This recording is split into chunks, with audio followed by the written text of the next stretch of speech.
You may have heard before that the online shopping mega giant Amazon pays no federal taxes. In recent years, a variety of politicians have accused Jeff Bezos' company, worth an astonishing $1.7 trillion, of using the tax code to get a free ride from the American government. However, the truth is a little more complicated than this accusation, starting with the fact that the main law that lets Amazon off the hook for these taxes was written by the same people now upset at the company for its lack of contribution. So, is it even true that Amazon pays no taxes? The answer may be more complicated than you think. The first thing we should clarify is that these are old claims. While from 2016 to 2018 Amazon did pay $0 in income taxes, it's recently been revealed that Amazon paid out $162 million in income tax for its 2019 tax returns. This is quite literally a drop in the bucket for the shopping titan, being that $162 million shakes out to roughly a quarter of Amazon's average daily earnings, reported as $638.1 million a day. Despite truly gargantuan earnings, Amazon has a history of seeking equally massive tax breaks, along with clever investment maneuvering within the existing tax system. Amazon's $0 income tax was achieved once the United States Congress enacted the Tax Cuts and Jobs Act in 2017, which lowered the corporate income tax rate from 35% to 21%. The law also failed to mend various known flaws in the tax code, which can be exploited by companies in order to lower the amount they pay in income taxes. Though taking advantage of these loopholes, though completely legal, goes against the intended architecture of the tax laws and can result in an underfunded government, with companies avoiding paying taxes on up to half their income without investing at all in the larger economy. In 2017, the first year this law was in place, Amazon actually ended up with a negative tax rate by the end of the tax year, effectively paying minus 1% income tax to the government. This means Amazon received a federal refund of $137 million. To put the chunk of cash into perspective, that's enough to fund the entirety of the Disney Plus show The Mandalorian for a full season, given to Amazon because of some clever financial footwork. Then President Trump supported the law, though he criticized Amazon's tax-dodging practices before and after voicing his support for the Tax Cuts and Jobs Act. Senators Bernie Sanders, Alexandria Ocasio-Cortez, and President Joe Biden have also called on Amazon to contribute to the federal government like most businesses who use public services do. Amazon is not alone in this exploitation or clever business sense, depending on how you look at it. A nonprofit think tank, the Institute on Taxation and Economic Policy, identified 60 Fortune 500 companies who are using the 2017 Tax Cuts and Jobs Act to pay zero or close to zero income tax. The list includes Netflix at a minus 3% tax rate, Delta Airlines at a minus 4% tax rate, General Motors at a minus 2%, and countless others. Somehow the video game company Activision Blizzard nets a minus 51% federal income tax. Legal loopholes only cover half of Amazon's income tax. Where does the rest of it go? Part of this is explained when considering that under U.S. tax law, companies are allowed to deduct shares given to employees from taxable income. Amazon routinely gives out millions in shares to high-level execs, and that Bezos himself currently holds 53 million shares in Amazon, worth about $170 billion, all of which Amazon is allowed to deduct from its taxable income.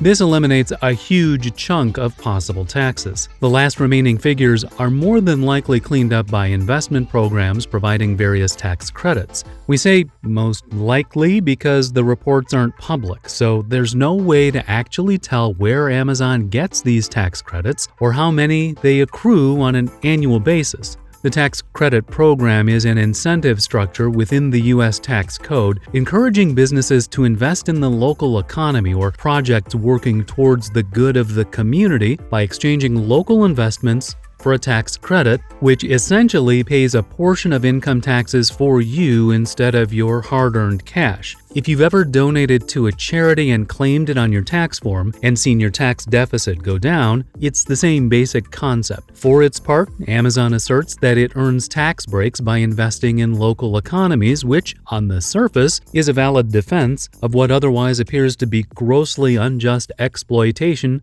of legal loopholes. Specifically, the e-commerce mega company claims these tax credits are acquired from investment within the realms of federal research and U.S. development, but there is literally no way to tell how truthful that is. One of the more gratuitous pushes Amazon has made to maintain their tax credit stockpile was their 2018 contest to decide where they would place their second headquarters, dubbed HQ2. The promise of a full-fledged Amazon headquarters and the opportunities for job growth and economic revitalization that would come with it sent many cities and even whole states into a frenzy of specialized tax breaks cooked up specifically to make the e-commerce empire feel right at home. You probably know of a town near you, if not even your own town, that tried to attract Amazon's attention in a bid consisting, at least in part, in significant tax breaks. Amazon finally settled on a location later that year. 2 locations, actually, one in Long Island, New York, and the other in Arlington, Virginia. The Long Island headquarters deal fell through soon after reaching agreement, more or less because the tax breaks weren't beneficial enough for Amazon's liking.